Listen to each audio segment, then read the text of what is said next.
Fala galera, eu sou o Rafael e esse é o canal Que Honra Ser, nosso canal de conteúdo exclusivo do Vasco. Sejam todos muito bem-vindos ao nosso canal e antes de partir para as notícias, tem o jogo de ontem, mais uma derrota, mais uma eliminação. Infelizmente o Vasco não consegue jogar bem, muito sem sangue dentro de campo, vamos dar uma pincelada no jogo.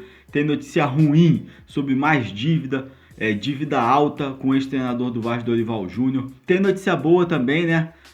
Uma notícia boa pelo menos, o julgamento das eleições do dia 7 foi antecipado e já a gente vai ficar sabendo desse desfecho. Antes de partir para as notícias, galera, eu queria pedir, se vocês puderem se inscrever no nosso canal e ativar o sininho de notificação. Quando vocês se inscrevem no canal e ativam o sininho, sempre que a gente lança um vídeo novo, vocês são notificados pelo YouTube. Se vocês puderem também curtir o vídeo, porque isso ajuda o YouTube a sugeri-lo para mais vascaínos, ajuda muito a gente aqui no canal e a gente agradece.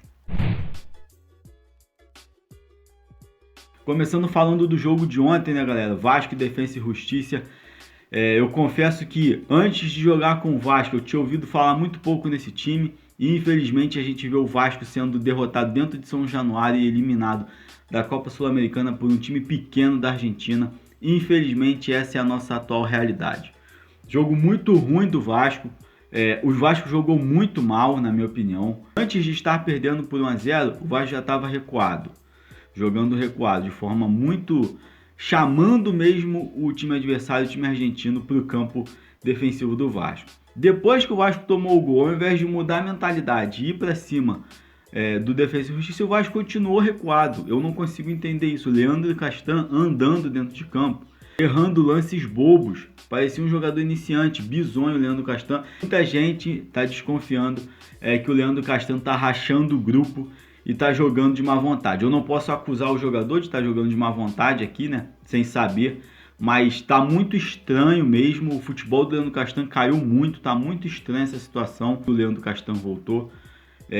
Tá muito diferente o futebol dele. E a vontade dele dentro de campo também tá muito diferente. Vamos ver se realmente é isso. Vamos ver se o Leandro Castan e o Felipe Bastos, como algumas pessoas estão dizendo, estão querendo rachar o grupo porque estão com ciúmes, vamos dizer assim, dos argentinos. Os argentinos são os únicos que jogam bola no Vasco, Leonardo, Gil, Benítez e Cano. Então a torcida tem que apoiar os argentinos mesmo, porra. A torcida tem que gostar deles. São os únicos que dão sangue dentro de campo. E aí? A gente vai ficar apoiando o jogador ameba, que entra lá de sacanagem, que entra lá e não joga nada? Teve a falha do Lucão no jogo de ontem, voltando um pouco pro jogo de ontem. Mas é um moleque muito bom, goleiro muito bom, que tem um futuro muito promissor, na minha opinião. Falhar acontece, infelizmente. Foi até uma falha diferente, não foi nem um frango. Foi uma falha, a bola bateu na trave, a bola subiu no corte do Marcelo Alves. Ninguém esperava que a bola fosse pegar na travessão. É claro que ele teria que esperar aquilo, teria que ficar mais de olho, dar um tapa para escanteio na bola, alguma coisa do tipo. Mas não fez. Foi uma falha, não foi uma falha grotesca, mas ajudou a eliminar o Vasco. Mas não foi o único culpado, o Vasco não jogou nada, o jogo inteiro. Mesmo depois que tomou o gol, o Vasco continuou recuado, retrancado atrás, esperando o Defensa e Justiça jogar. Não dá para entender a mentalidade dos jogadores do Vasco. Outra coisa que não dá para entender é o Ricardo Sapinto não substituir. A primeira substituição, o Vasco perdendo o jogo, precisando do resultado, precisando se classificar. A primeira substituição que ele fez foi com 31 minutos do segundo tempo. Colocou o Thiago Reis em campo. Não dá para entender. O Juninho entrou em campo com 40 minutos. Por que botar o jogador com 40 minutos achando que ele é mágico? Tem coisa que não dá para entender. No intervalo, na minha opinião, já era para ele ter tirado vários ali. O Pikachu, Leandro Castan, Ribamar. Pô, Ribamar não dá nem vontade de falar aqui, cara. O caminhão de gols que o Ribamar perdeu. Ridículo. Ridículo. O Thiago Reis já era para estar em campo desde o início do jogo. O Thiago Reis não tem a mesma força física que o Ribamar não tem, mas não perde esses gols. Os gols que o Ribamar perdeu, o Thiago Reis não perde. Dos 4 gols que o Ribamar perdeu, chances claras, pelo menos 2 o Thiago Reis teria feito os gols. O Cano nem se fala. O Vasco é muito dependente do Cano. Infelizmente, nós só temos um goleador realmente que nos dá segurança. O Thiago Reis é um garoto ainda e o Ribamar é muito fraco. Muito fraco. E quando o Vasco não tem o Cano ou o Benítez, quando não tem o Benítez, fica mal no meio campo, não consegue sair para os contra-ataques e fica muito prejudicado a criação. Quando não tem o Cano, não tem as finalizações de qualidade. Quando não tem os dois, então é melhor nem entrar em campo. Essa é a verdade, infelizmente. O Benítez ontem nem jogou bem, porque o time todo não jogou, mas ele era o único lúcido que tentava alguma coisa. Então, galera, tá muito complicado. É o que o pessoal tá dizendo aí aqui no jogo contra o Grêmio. O Vasco não vai ganhar do Grêmio, muito difícil, quase impossível. Vamos ser realistas, galera, não vai ganhar. E aí o Ricardo Sapinto deve cair. E aí a gente fica pensando, vai colocar quem? A galera tá falando muito em Luxemburgo. Eu acho, é uma opinião minha, que o Luxemburgo poderia salvar o Vasco do rebaixamento, como fez ano passado. Só que ano passado ele entrou no começo do campeonato, com 5, 6 rodadas. Agora não, o campeonato já chegou na metade. Por causa dos times que estão mais abaixo, pode acontecer o que aconteceu em 2018. O Vasco não cair única e exclusivamente por conta desses times muito ruins. Mas o Vasco vai ter que ganhar alguns jogos. Não dá para jogar retrancado perdendo de 1-0 contra um time pequeno. Isso não existe, isso é coisa de maluco. O Vasco tem que ganhar alguns jogos para sair da zona de rebaixamento e empurrar os times piores, que é verdade, não é mentira não, tem time pior que o Vasco nesse Campeonato Brasileiro. É quase que inimaginável, mas tem. E empurrar esses times menores, esses times piores lá para baixo, e aí o Vasco consegue se safar. Eu acho que o Ricardo Sapinto não é um técnico ruim, só que ele não está entendendo o Vasco. O cara chegou agora, não conhecia o futebol brasileiro, a verdade é essa. O Jorge Jesus tinha uma máquina na mão. O Mulambada tinha um time que era uma máquina. A verdade é essa, galera. Então, quando você tem um time assim, é muito mais fácil. Ele teve um mês de trabalho, né? Eu lembro muito bem. Foi na época da Copa América. Então, não tem como comparar. O Abel Ferreira no Palmeiras está fazendo um ótimo trabalho. Tá mesmo. Mas olha o time do Palmeiras, cara. Olha o time do Palmeiras e olha o time do Vasco. Então, não tem muito como culpar o Ricardo Sapinto pelo time do Vasco.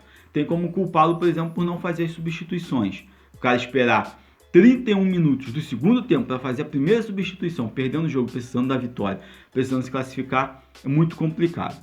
Deixa a opinião de vocês, galera, sobre o jogo, sobre o time ridículo do Vasco. Mais uma partida pífia, nojenta, jogadores sem sangue. Vocês acham que o Vasco pode melhorar mudando o técnico, tentando o Vanderlei Luxemburgo? Lembrando que o Vasco está devendo o Vanderlei, não sei se ele aceitaria. Só que tem que acontecer alguma coisa. Algo tem que acontecer para o Vasco não cair. E essa diretoria aí faz questão de ficar até o dia 19 de janeiro, como eles bateram no peito. O presidente Alexandre Campelo falou que ninguém vai tomar o Vasco de assalto. Então ele tem que agir e fazer o Vasco não cair. O Vasco quase caiu em 2018, quase caiu em 2019, está quase caindo em 2020. Ele tem que fazer alguma coisa. Deixa a opinião de vocês aí, galera, o que vocês acham de tudo isso. Mais uma derrota, mais uma eliminação, infelizmente, com esse time ridículo do Vasco. Nossa outra notícia, galera, é sobre o Dorival Júnior. É uma notícia ruim também, muito ruim. Quase 8 milhões de reais o Vasco deve ao Dorival Júnior. O juiz aqui do Rio aumentou em mais de 700 mil reais a dívida que o Vasco tinha com o Dorival. E agora a dívida está em torno de 7 milhões e 900 mil. Dorival Júnior treinou o Vasco na Série B em 2009 e treinou o Vasco em 2013. E foi um dos que ajudaram o Vasco a cair para a segunda divisão. Foi um dos culpados. Em 2013, se eu não me engano, ele teve 12 derrotas e 8 vitórias. Os empates eu não lembro. Mas 8 vitórias e 12 derrotas. Então ele ajudou claramente o Vasco a ser rebaixado. E aí o Vasco deve quase 8 milhões para um técnico que treinou o Vasco na Série B e foi um dos responsáveis pelo rebaixamento de 2013. E aí o que a gente vê com isso? O Vasco como todo mundo sabe, todo mundo fala, infelizmente, só algumas pessoas que estão lá dentro e que não sei porquê, qual o interesse delas, não conseguem. O Vasco é muito mal gerido há muitos e muitos anos. Roberto Dinamite em 2009, Roberto Dinamite em 2013 também. As gestões foram dele, o Vasco deve o Dorival Júnior desde essa época. Em 2014 o Eurico ganhou aquelas eleições, em 2015... a partir de 2015 até o final de 2017 ele foi o presidente do Vasco e também não pagou o Dorival Júnior. E o Campelo também não pagou o Dorival Júnior. Ou seja, Roberto Dinamite, Alexandre Campelo e Eurico Miranda culpados por essa dívida do Vasco. Todos, não tem como não culpar nenhum deles. Todos são culpados. O Vasco é muito, muito, muito mal gerido, infelizmente, há décadas. Mais uma dívida milionária, quase 8 milhões. Isso é mais do que o patrocinador Master paga ao Vasco anualmente. Só para a gente ter noção do tamanho dessa dívida. E aí o Vasco vai pagar viato trabalhista. Pelo menos, dentro de uma notícia ruim, pelo menos uma notícia boa, o Vasco vai pagar perder de vista no ato trabalhista. O Vasco desembolsa 2 milhões por mês com o ato trabalhista. Deixa a sua opinião aí sobre mais essa dívida, infelizmente, estourando no Vasco, galera. A última notícia do vídeo está 10 de dezembro. O TJRJ, o Tribunal de Justiça aqui do Rio, antecipou o julgamento das eleições do Vasco, aquele julgamento das eleições do dia 7 de novembro. O julgamento estava marcado para o dia 17 de dezembro, e aí o Mussa tentou entrar com uma ação para sustentar as falas dos advogados de forma oral e presencial, e aí viu que não deu certo, que ninguém gostou da atitude dele, ficou muito mal falado, voltou atrás, e a gente não sabe por quê, se foi só por isso ou se tem outros interesses, mas voltou atrás. O julgamento novamente iria acontecer no dia 17 e agora foi antecipado pela Justiça aqui do Rio. Dia 10 de dezembro, semana que vem já, o julgamento das eleições do dia 7, para botar um ponto final, se Deus quiser, a gente espera muito isso, que coloque um ponto final nessas eleições. A Justiça vai decidir, são 5 desembargadores do colegiado e vão votar. Obviamente não terá como ter empate, e aí a gente vai saber, muito provavelmente no dia 10 de dezembro, se Deus quiser, quem vai ser o presidente do Vasco. Se a eleição do dia 7 a Justiça vai ratificar, e aí o Vasco vai poder se planejar, quem for assumir o Vasco vai poder se planejar, no caso o Levenciano vai poder entrar com a equipe dele, e aí a gente não sabe se o Campelo vai realmente deixar ou não. O Campelo já falou que quer ficar até o dia 19, que o Vasco tem presidente, coisa e tal, mas a princípio a gente vai ficar sabendo quem vai ser o presidente, a gente vai ficar sabendo se a eleição realmente valeu, se a eleição realmente vai ser ratificada pela Justiça ou não. A gente espera esse julgamento do dia 10, da mesma forma que a gente esperou as eleições, né? Parece que a outra eleição vai acontecer. Vamos ficar tensos até o dia 10 esperando esse julgamento. Então, dia 10 de dezembro, galera, as eleições do Vasco vão ter um final. A gente espera que realmente aconteça isso. As eleições do Vasco tenham um final.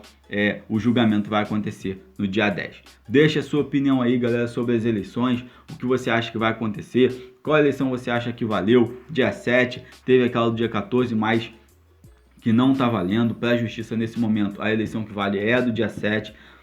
Esse julgamento vai ser para ou voltar atrás da decisão, o que eu acho que é difícil, ou ratificar, o que eu acho que deve acontecer, mas vamos aguardar. Deixa a sua opinião aí sobre toda essa situação que o Vasco vem passando, principalmente com relação às eleições, galera. Esse foi o nosso vídeo da manhã do Vasco. Infelizmente não é um vídeo alegre, não é um vídeo satisfatório de fazer, mas a gente tem compromisso sempre com os nossos inscritos e a gente tem que fazer. Infelizmente o Vasco é eliminado, o time jogando mal, zona de rebaixamento, essa briga jurídica aí das eleições, mas vamos ter esperanças e fé que as coisas vão melhorar, porque eu acho que piorar é difícil. Não vou falar que não tem como, porque tudo tem como. Um abração a todos, saudações vascaínas, fiquem todos com Deus e até o próximo vídeo.